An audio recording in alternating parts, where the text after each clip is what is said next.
Daí, pessoas, nós estamos aqui com o segundo vídeo.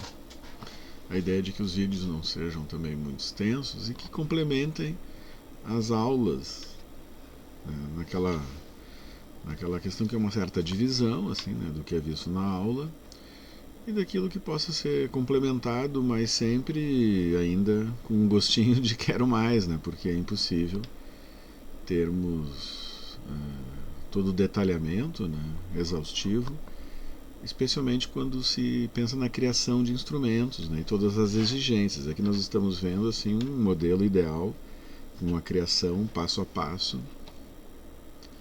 dos instrumentos, né? É muito mais fácil aplicar instrumentos já criados e validados, ou até da combinação de instrumentos, né? Ou adaptação dos mesmos para uma adaptação transcultural, né? Então a criação é o elemento mais complexo e que envolve, né, assim, pesquisas então quantitativas com instrumentos em formas de escala, inventários, né?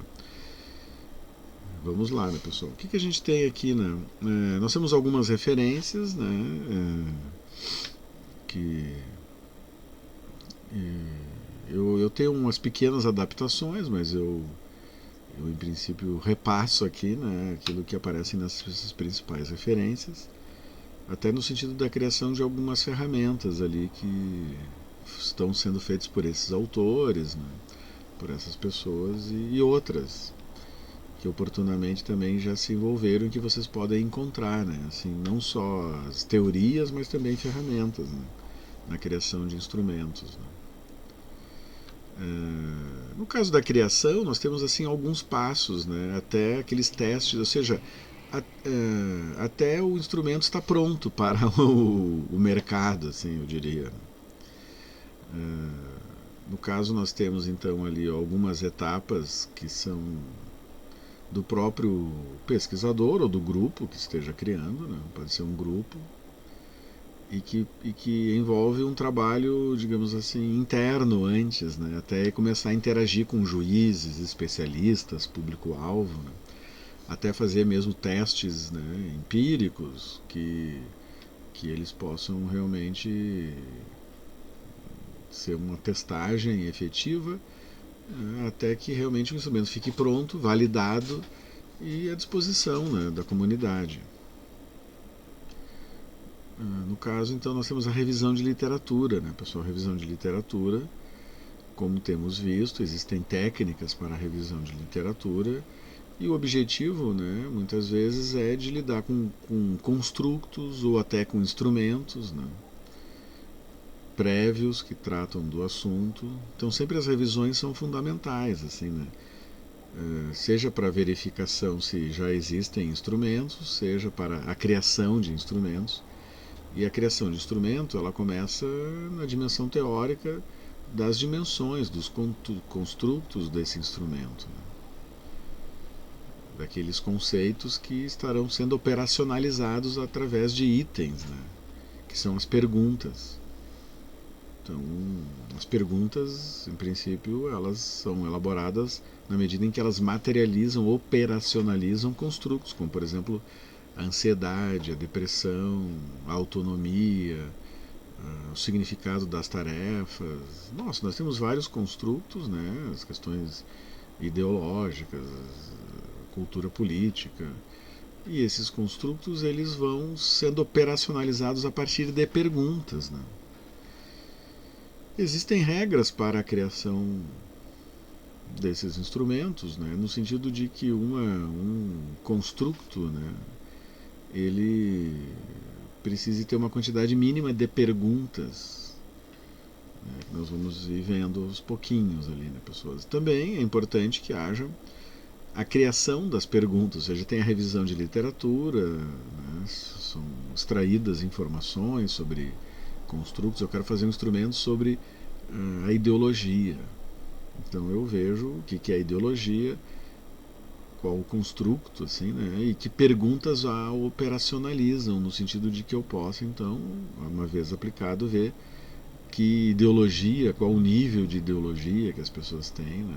Assim acontece em relação à ansiedade, depressão, bem-estar, capital psicológico, desenho do trabalho. Nossa, nós temos assim uma diversidade grande, né, que pode ser materializada nessas pesquisas. Então, mais cedo ou mais tarde, nós vamos ter que criar as perguntas, né, que são os itens, né? Sendo que o instrumento ele vai ter as perguntas que são feitas e aqueles construtos latentes que estão ali presentes, mas que não são feitos numa pergunta direta, assim, né? Então nós temos o construto autonomia. Autonomia, por exemplo, no mundo do trabalho. Então nós vamos ter 9 perguntas, 6 perguntas, 3 perguntas. Nós vamos ter um conjunto de perguntas, itens, que tem ali, por trás, ali escondido, o construto autonomia. Então, quando nós fazemos um instrumento, nós pensamos nisso, ainda que as pessoas não estejam respondendo talvez diretamente, ainda que as perguntas devem falar da autonomia, né? Autonomia na realização das tarefas, autonomia no planejamento, autonomia na escolha de instrumentos e ferramentas, né? Então nós temos várias dimensões da autonomia, aquela que conformam o construto autonomia que nos interessa.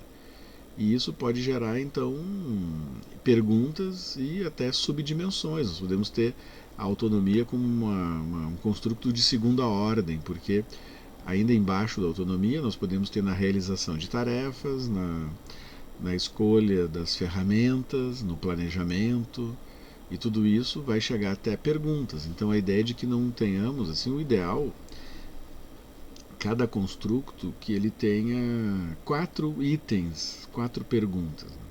Se for só um construto, só uma dimensão, que tenha pelo menos 4. Né? Agora, se nós temos um instrumento multifatorial com vários construtos da autonomia, então a gente tem autonomia na realização das tarefas, autonomia no planejamento, autonomia da escolha de ferramentas. Aí nós podemos ter menos perguntas em cada uma delas, né? A ideia é de que não seja menos do que 3. Né? Mas nós ainda podemos ter instrumentos muito grandes, com muitos construtos, os construtos ali de primeira ordem, né? Como se diz, com 2 perguntas, né? Uma só não, né? Mas o ideal sempre é 4, né? 4 itens no mínimo. Se nós formos fazer perguntas demais também, isso pode já ultrapassar o construto e já começarmos a perguntar coisas sobre outras questões, outros temas. Então, estatisticamente falando, né, teoricamente falando, um construto no mínimo com 4. Né? Não tem o máximo, mas a ideia é de que não seja mais muito do que isso, porque senão você já começa a medir outras coisas. Né?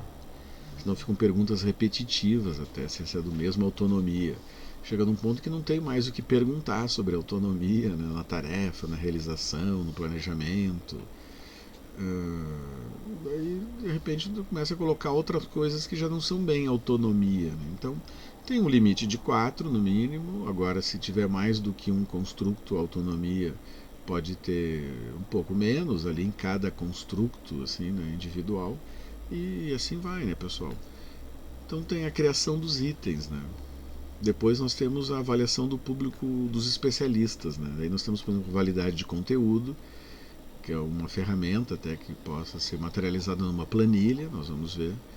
A mesma validade de conteúdo também pode ser feita com um público-alvo, né? num grupo razoável, mas ainda não numa pesquisa realmente feita. Assim como com o grupo-alvo, também nós podemos fazer um coeficiente de validade de conteúdo, assim, já uma estatística, né, um pouco maiorzinha, assim, né, talvez com uma quantidade um pouco maior, para começar realmente a verificar já a adequabilidade daquele instrumento, até que seja feito um teste empírico com uma amostra efetiva, né, uma amostra representativa, né, que nos permita ter uma variabilidade daquele público-alvo, assim, né? Então é um público-alvo de trabalhadores, mas é bom, importante, então, que a nossa amostra tenha homens e mulheres, tenha de diferentes faixas etárias, dependendo se for importante, diferentes regiões de um país, diferentes países, aí no teste empírico, daí nós já começamos a trabalhar com a diversidade, com a variabilidade, com a representatividade daquele grupo, né?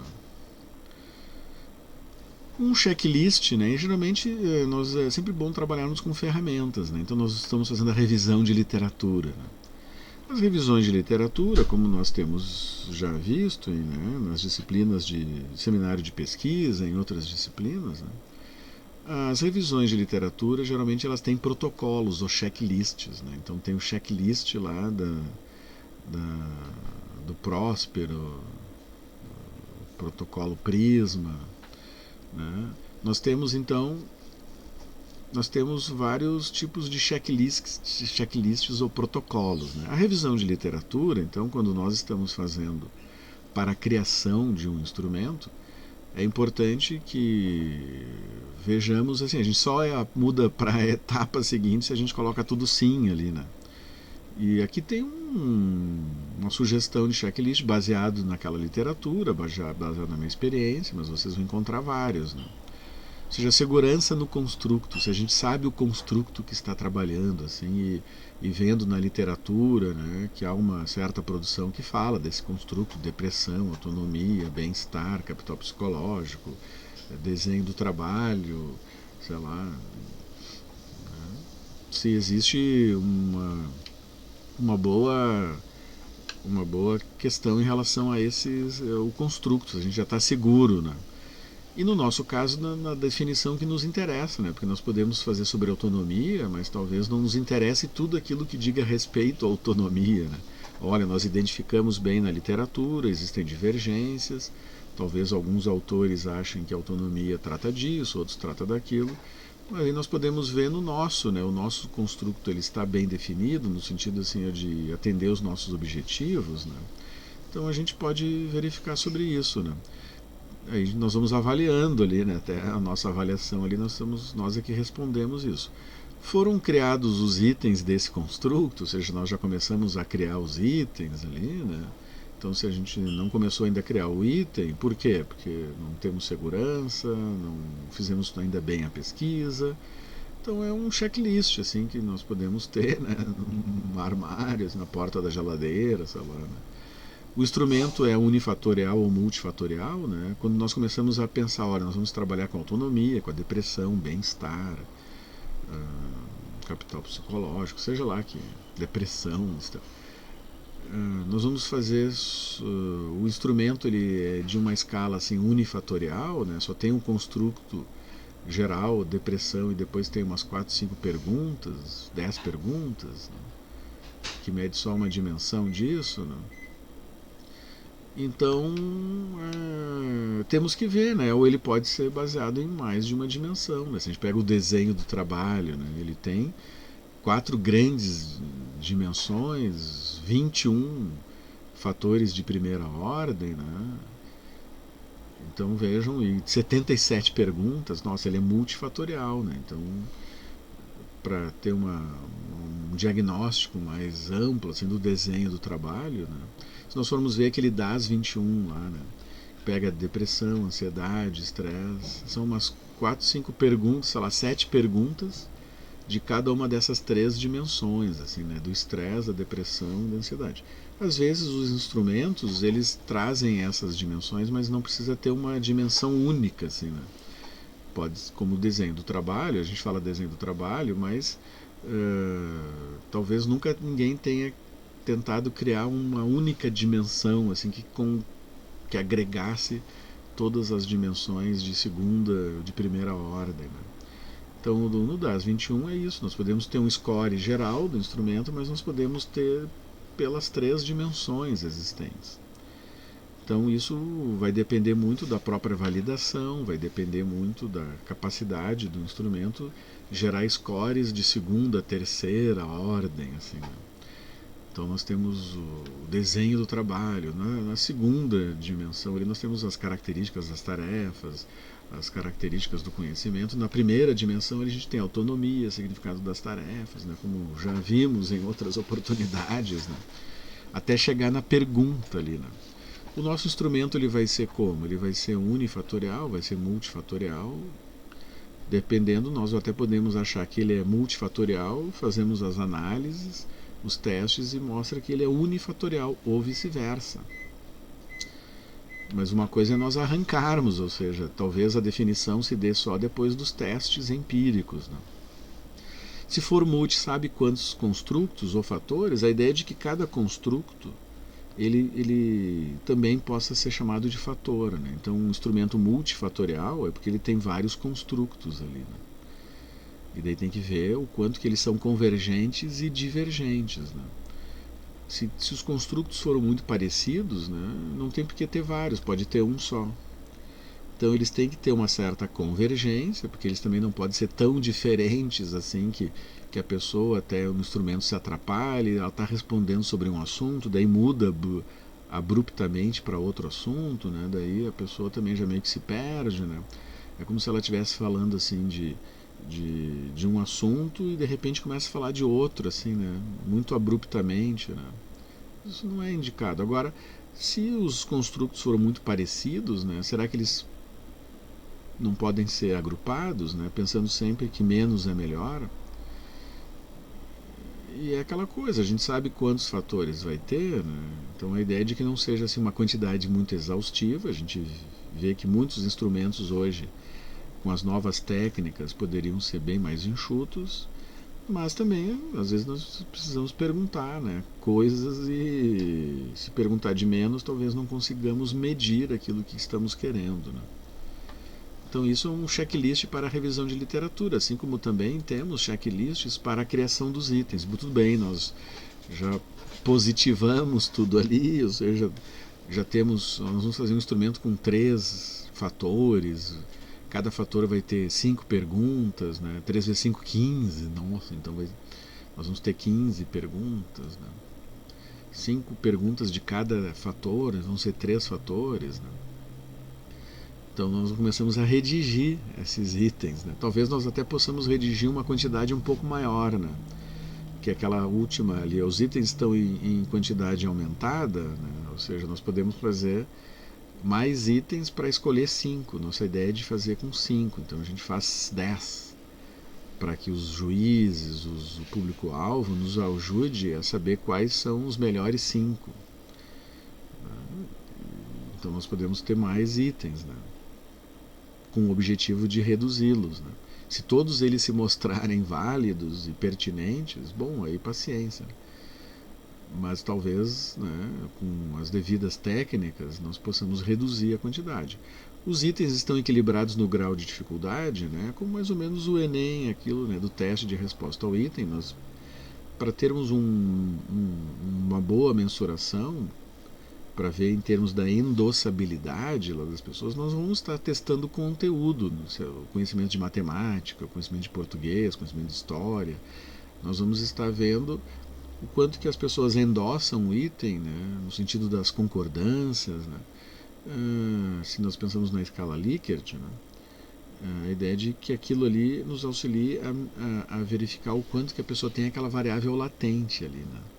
Quanto que aquela variável latente está presente na pessoa, assim, a pessoa logo já aquilo ali é muito forte e a pessoa responde e acerta facilmente um item mesmo difícil. A pessoa estudou muito matemática, então a pergunta pode ser super difícil que a pessoa acerta, porque ela estudou bastante. É a mesma coisa, ou seja, a pessoa tem uma predisposição muito forte assim, para depressão, né, no rastreio desse sintoma. Então qualquer perguntinha ali a pessoa já desaba, assim, a pessoa já começa a mostrar a depressão de maneira latente, assim, né? Ou a pessoa tem que ser uma pergunta muito complexa, difícil, assim, para a pessoa realmente pegar, assim, naquelas profundezas, né, da latência, assim, né? Aí nós vamos ter que ter itens que no equilíbrio eles tenham dificuldades diferentes, assim, né? Um instrumento com itens com a mesma dificuldade, ou porque as pessoas respondem facilmente sim, ou porque as pessoas respondem facilmente não, ou porque as pessoas concordam facilmente, ou elas discordam assim facilmente. Esses itens, se o instrumento for só assim, talvez eles não tenham a capacidade de ver o antes e depois, né? Então eu aplico um instrumento com o diagnóstico de que tem um problema lá, né, numa escola, numa empresa. Aí eu faço intervenções e mensuro novamente aplicando o instrumento e dá o mesmo resultado, porque ele é tão difícil ou tão fácil que as pessoas não se percebe o efeito de uma intervenção, né? Então o instrumento ele tem que ter um ponto adequado que ele faça o corte entre realmente uma situação de risco e de proteção, né? Para que possamos então, numa ação de intervenção, posteriormente medir para ver longitudinalmente se aquela intervenção surtiu efeito.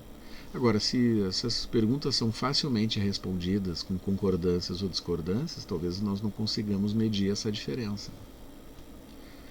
E muitas vezes, né, os instrumentos, como nós já comentamos, eles podem ser com itens positivos ou negativos, né?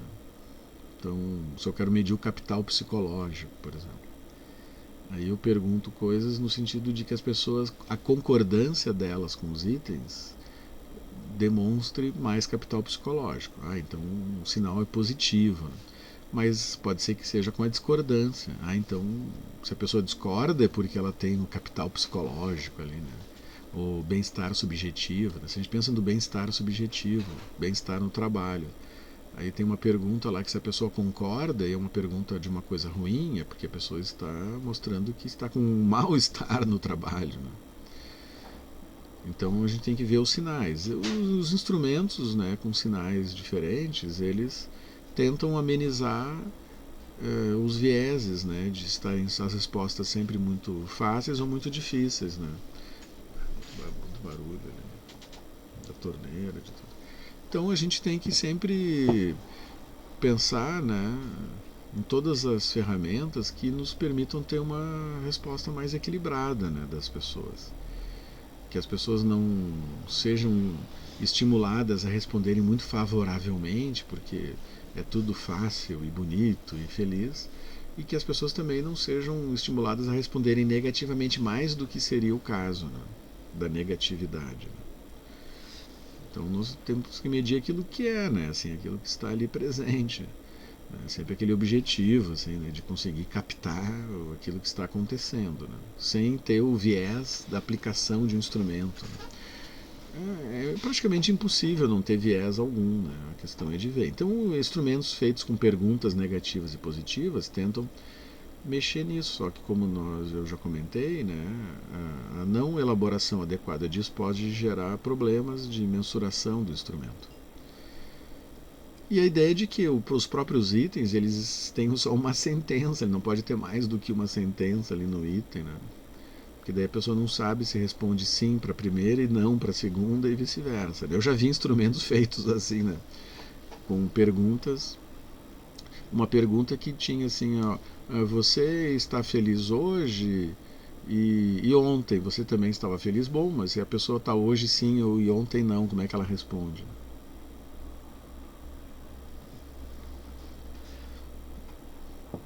A pessoa tem que. A ideia é de que só tem uma sentença, então a pessoa divide, faz mais itens para falar de ontem, falar de hoje, se for o escopo da pesquisa.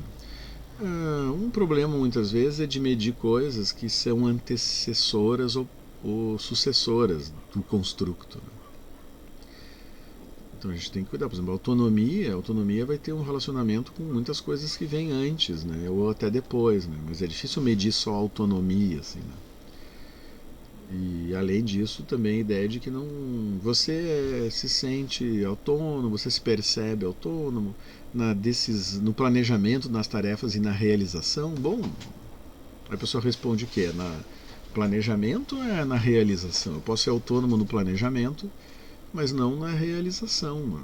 E vice-versa. Talvez eu já receba o planejamento pronto, mas eu seja autônomo na hora de executá-lo. Então, se eu pergunto as duas coisas numa única sentença, eu não vou saber responder adequadamente, vai ser confuso aquilo.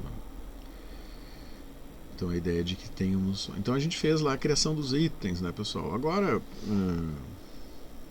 levando tudo isso em consideração, vamos pensar aqui que existem, então, aquelas fichas de validação, né, que pode ser para os experts e para o público-alvo, né? E daí nós podemos ter uma ficha para cada expert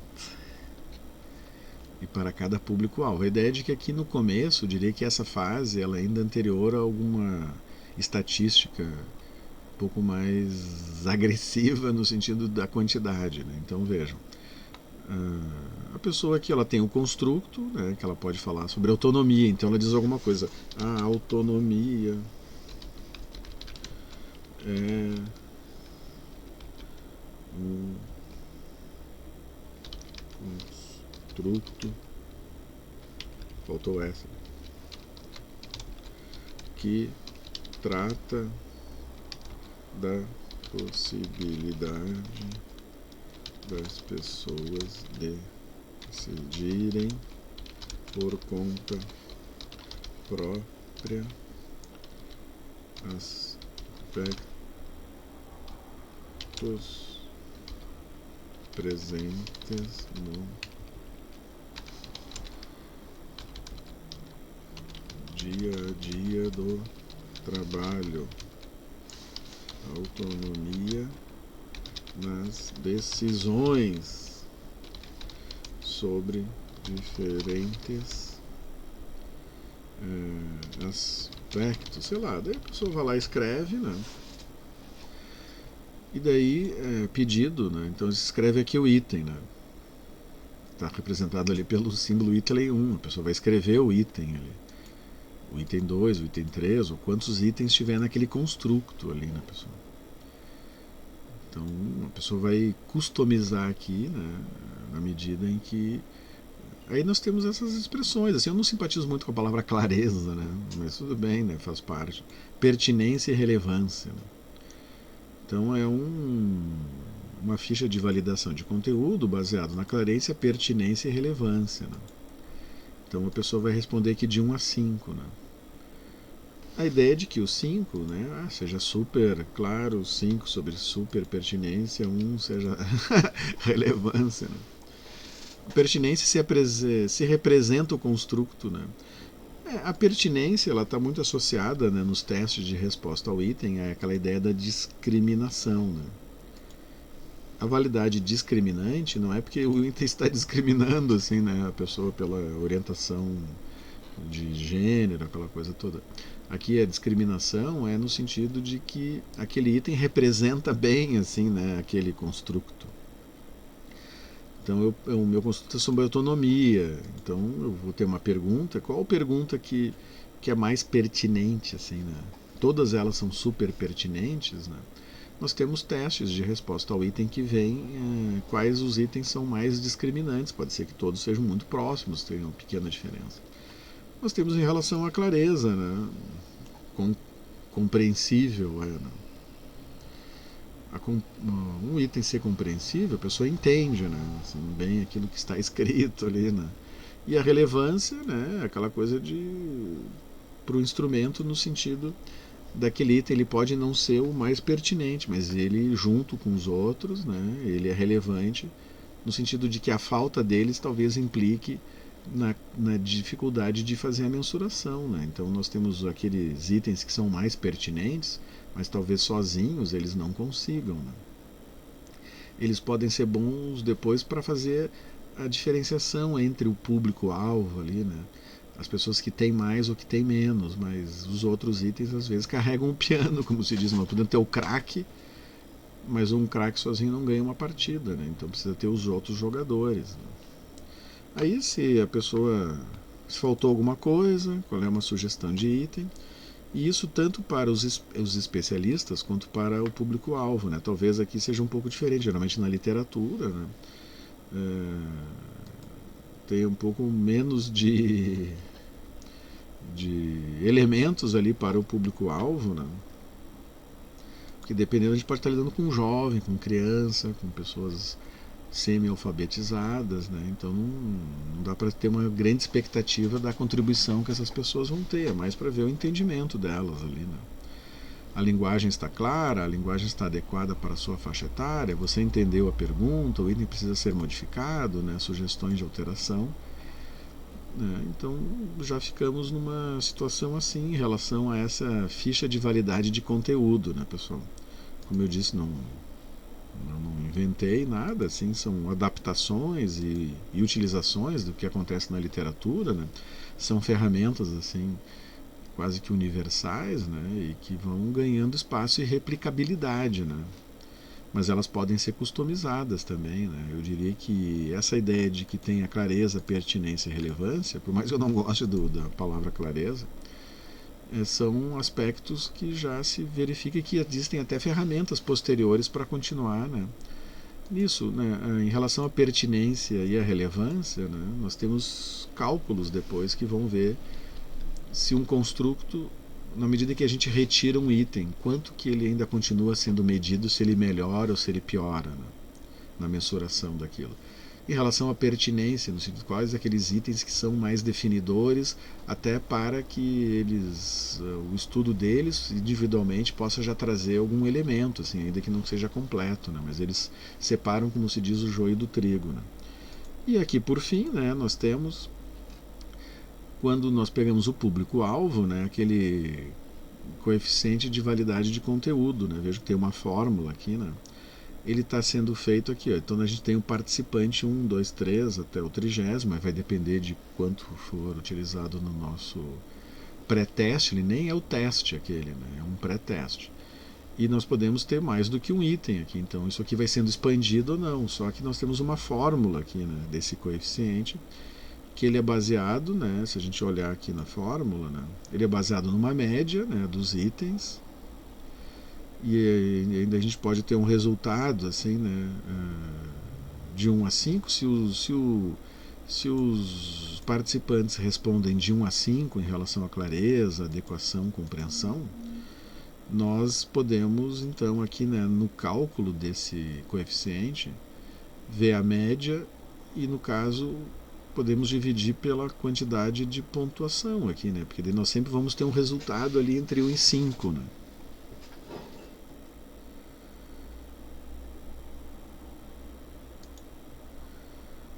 Que é pela quantidade de pontuações ali que. Agora também, né, a gente pode dividir pela quantidade de participantes, isso tudo vai gerar sempre algum coeficiente. E aqui nós temos, né, pessoal, a redução, né, até pela quantidade de avaliadores, né, que no caso aqui são 30, né. E daí é uma quantidade de avaliadores, né, assim, dividido por 1, né, assim, elevado à própria quantidade de avaliadores. Isso geralmente na construção de um índice vai fazer com que ele varie entre 0 e 1, né? E na literatura, geralmente o 0,8 é um ponto de corte, né? Então, se nós temos aqui um resultado de 0,887 é aceitável, né? Porque se a gente olha aqui, a gente vê que e menor ou igual a 8 isso é inaceitável, né? Se menor do que 8, desculpem, né? E o resto é aceitável. Então esse resultado aqui é aceitável, né? Então toda essa customização aqui, né, pessoal, ela é uma customização que se a gente não entende, não é difícil de achar uma planilha assim, ou ter o apoio assim, né, estatístico disso. Esses índices eles ainda são feitos, né, se nós voltarmos aqui no material, até essa parte da avaliação do público-alvo, assim, né? Porque a avaliação dos testes daí com já uma amostra, né, representativa, nós vamos ver no próximo vídeo, né? Então essas fórmulas aqui, essas planilhas, né, elas são muito úteis porque elas nos auxiliam já a ter definições, né, pontos de corte, definições baseadas no elemento quantitativo que é o espírito do instrumento, né? Então uma coisa é uma pessoa avaliá-lo bem, entendê-lo bem, nós temos que ver o conjunto daquelas pessoas, né? E daí um conjunto às vezes, né, é difícil, porque as avaliações qualitativas, se um gostou, não gostou, se um acha bom, se um acha ruim, nós temos que criar algum score que represente, né, e que seja um ponto de corte, como essa fórmula, que menor do que 8 é inaceitável, né? Então a gente tem que fazer alguma alteração. De 8 para cima, beleza, né? Mas sem pestanejarmos, porque temos que ter justamente menos é mais, né? Então isso faz com que nós podemos ter 10 perguntas bem boas, mas se só com 5 a gente já resolve, então precisa ter as 10, né? Beleza, pessoas? É isso aí, vamos lá, caminhando.